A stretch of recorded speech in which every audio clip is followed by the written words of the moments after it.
कि दुनिया में बांग्लादेश जैसे छोटे देश 50 से ज्यादा हैं, जिनकी आबादी 2 करोड़ के आसपास है। इन देशों ने भी इतने सख्त कानून बना रखे हैं कि वहां फालतू की गैर जरूरी दवाएं और खतरनाक दवाएं बिक नहीं पाती उनके बाजारों में। मुझे बहुत अफसोस है और दुख है ये कहते हुए कि जिन दवाओं को बांग्लादेश की सरकार ने भी बंद करा दिया है अपने बाजार में, वो दवाओं को भारत की सरकार बंद नहीं करा पा रही है अपने बाजार। जिन दवाओं को नेपाल की सरकार ने बंद करा दिया है अपने बाजारों में फालतू और गैर जरूरी मानकर, उन दवाओं को भारत सरकार बंद नहीं करा पा रही है अपने बाजार। एक बहुत छोटे से देश की बात करना चाहता हूं, बिल्कुल छोटा सा देश है, भारत के एक शहर के बराबर का देश है, उसका नाम है ब्रूनेई। वहां पे प्रजातंत्र नहीं है, राजाशाही है। दुनिया में अभी भी कई देश हैं जहां पर राजा होता है। ब्रूनेई नाम का एक छोटा सा देश है, वहां राजाशाही चलती है। भारत में शायद हरिद्वार जिला ब्रूनेई से बड़ा होगा। तो ब्रूनेई जैसे देश ने अपने नागरिकों के लिए कानून इतना सख्त बना रखा है कि वहां कोई भी कंपनी गैर जरूरी दवा नहीं बेच सकती, फालतू दवा नहीं बेच सकती, खतरनाक दवा नहीं बेच सकती।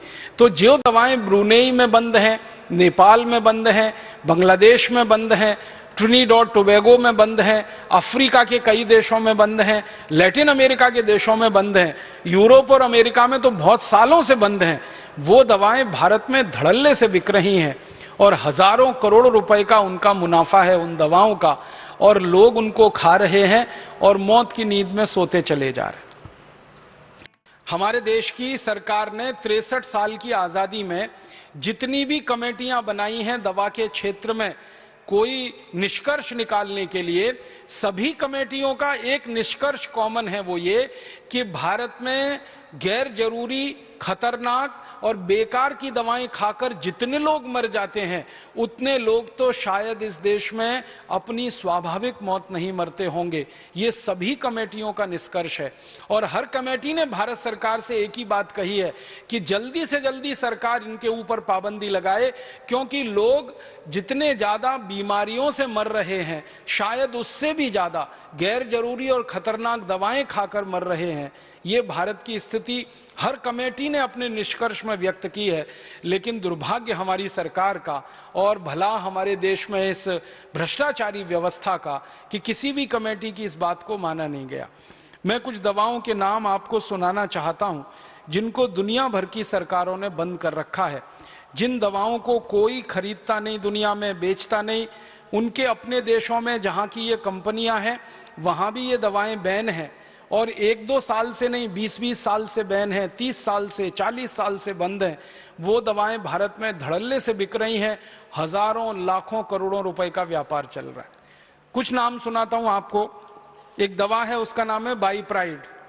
ये दुनिया में Ireland, Philippines, Oman, America, Argentina, Colombia, Germany, Britain, Canada, Brunei, Japan, संयुक्त अरब अमीरात, अबू धाबी जैसे 85 देशों में बैन है ये दवा, लेकिन भारत में धड़ल्ले से बिक रही है।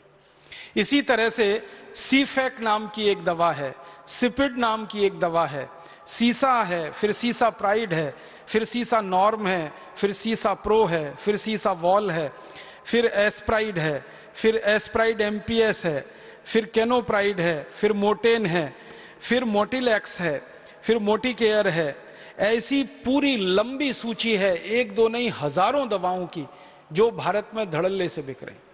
और हमारे देश की संसदीय समितियों ने समय समय पर सरकार के सामने ये रिकमेंडेशन किया है कि इनको बंद कर दीजिए, तत्काल बंद कर दीजिए। सरकार कहती है हाँ अभी करेंगे, कल करेंगे, परसों करेंगे, साल भर होते हैं, 2 साल होते हैं, और फिर भी धड़ल्ले से ये बिकती ही चली जाती हैं और भारत के लोगों को मौत के मुंह में धकेलती जाती हैं। क्योंकि दुनिया भर के विशेषज्ञों का इन दवाओं के बारे में कहना है कि ये दवाएं किसी भी व्यक्ति को, स्वस्थ व्यक्ति को हृदयघात का शिकार बना सकती हैं, किसी भी स्वस्थ व्यक्ति के शरीर में, खून में जो भी कुछ मात्राएं हैं, जैसे प्लेटलेट्स के काउंट हैं, उनको अचानक से ऊंचा और नीचा करा सकती हैं, जिससे अंत में व्यक्ति मौत के ही मुंह में चला जाए। और कई तरह के शरीर में विकलांगता की स्थिति पैदा कर सकती हैं।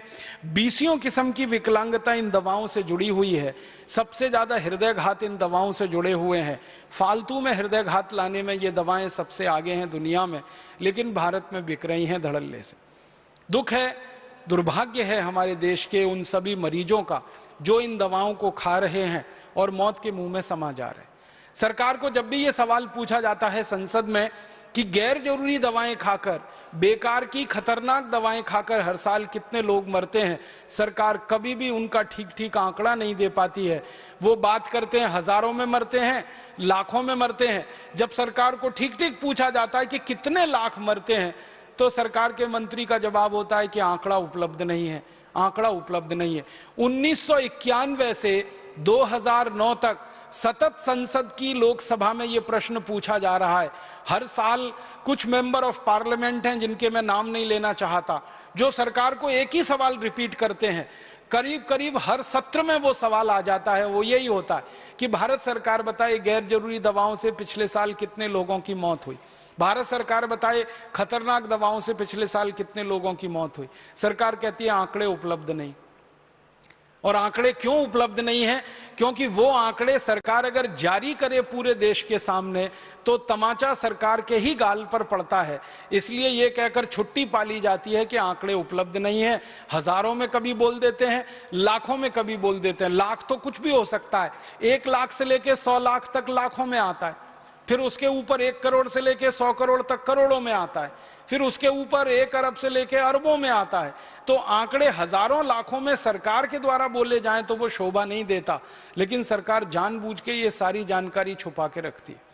और हमारे देश में जानकारी को निकालना सरकार के पास से बड़ा मुश्किल काम है। कई बार सरकार क्या कह देती है कि कुछ जानकारी बहुत संवेदनशील है और उसको वो क्लासिफाइड बोलकर ऐसा कह देते हैं कि ये किसी को नहीं दी जा सकती। एक कानून इस देश में चलता रहा बहुत लंबे समय तक, जो अभी थोड़े समय पहले ही खत्म हुआ, ऑफिशियल सीक्रेट एक्ट। उसमें कोई जानकारी डाल दी सरकार ने तो आप पूरी ताकत लगा दीजिए वो जानकारी निकलेगी ही नहीं बाहर। अभी थोड़े दिन से जब से ये राइट टू इंफॉर्मेशन की बात आई है तो ऑफिशियल सीक्रेट का मामला थोड़ा ढीला पड़ा है, लेकिन राइट टू इंफॉर्मेशन में भी कुछ जानकारी को संवेदनशील बोल के वो छुपा जाते हैं और बताते नहीं है।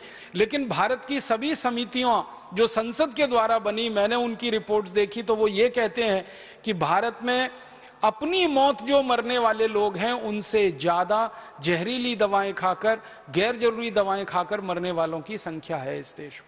फालतू की गैर जरूरी खतरनाक दवाएं जो दुनिया के 85 देशों में बंद हैं वो यहाँ बिक रही हैं और उनका व्यापार बड़े। WHO के विशेषज्ञों का ये कहना है कि लगभग 150 बीमारियां भारत में प्रमुखता से पाई जाती हैं, उत्तर दक्षिण पूरब पश्चिम भारत के सभी इलाकों में। इनमें महामारियों को शामिल नहीं किया गया है, एपिडेमिक्स इसमें नहीं है। तो वो कहते हैं कि पूरे भारत में उत्तर दक्षिण पूरब पश्चिम लगभग 150 बीमारियां हैं और इनमें कैंसर जैसी भी गंभीर बीमारियां हैं, सर्दी खांसी जुकाम जैसी साधारण हैं। इन सबका कुल मिलाकर इलाज करने के लिए 450 से ज्यादा दवाओं की बिल्कुल जरूरत नहीं है। तो WHO की एक रिपोर्ट है, वो ये कहती है कि 450 दवाएं चाहिए। भारत देश में जस्टिस हाथी कमीशन की रिपोर्ट है, वो कहते हैं 117 दवाएं काफी हैं। अगर हम WHO की रिपोर्ट को अधिकतम मान के बात करें तो 450 दवाओं से ज्यादा इस देश को अब जरूरत नहीं है। अब इस देश में 84,000 फॉर्मुलेशन क्यों बिकने चाहिए फिर? लेकिन ये बिक रहे हैं। वास्तविकता यही है, सच्चाई यही है। जब